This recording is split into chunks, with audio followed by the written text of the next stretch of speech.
আমরা একটা শৃঙ্খলার মধ্যে থেকে আমাদের রাজধানীতে আমরা থাকতে চাই। আমাদের কথা স্পষ্ট, যে রাজধানীতে আমাদের মানুষ শান্তিপূর্ণভাবে দিনে ঘুরতে পারবে না, চলতে পারবে না, সেই রাজধানীর মানুষ রাতে ঘুমাতে পারবে না। আমাদের চূড়ান্ত ডিসিশন, যেই রাজধানীতে আমরা দিনে থাকতে পারবো না, সেই রাজধানীর মানুষের ঘুম আল্লাহ দিবে না। আমরা সেইভাবে আমাদের তৈরি করে নিছি। আমাদের ডিসিশন, আমাদের মূল ব্যক্তি, আমাদের নেত্রী যেভাবে এখানে সাজেশন করে, আমরা পরামর্শ কর্মে আমাদের যেখানে যার সাথে আলোচনা দরকার সেইটা করব।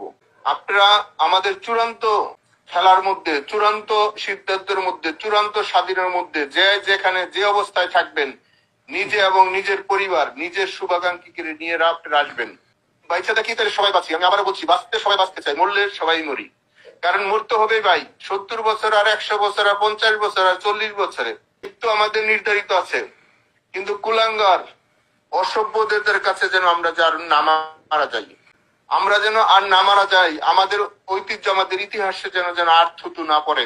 কারণ এখানে বলার ভাষা আজকে আমাদের নাই। পথ দেখেন না, যারা আদর্শ লোক, যারা দলের জন্য নিবেদিত, যারা দলকে ক্ষতিগ্রস্ত করে নাই, দলেরকে ভালোবাসছে, দলের জন্য জীবন দিচ্ছে সামনে আইসা, সেই সব মানুষকে আর আপনারা তিরস্কার করেন না।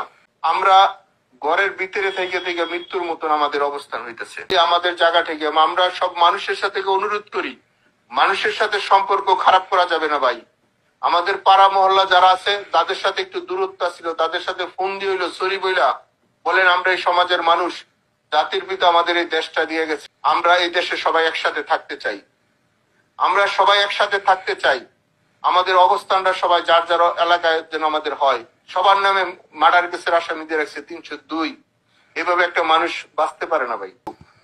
ভালো থাকবেন। সম্রাট ভাইয়েরা কথা বলুক বা অন্যরা যারা আছে কথা বলুক, আমি লাইনে আছি। যদি কোনো প্রশ্নের উত্তর দিতে হয়, পরিবেশ পরিস্থিতি বুঝে আমি উত্তর দেওয়ার জন্য প্রস্তুত আছি। ভালো থাকবেন সবাই, কথা বলেন।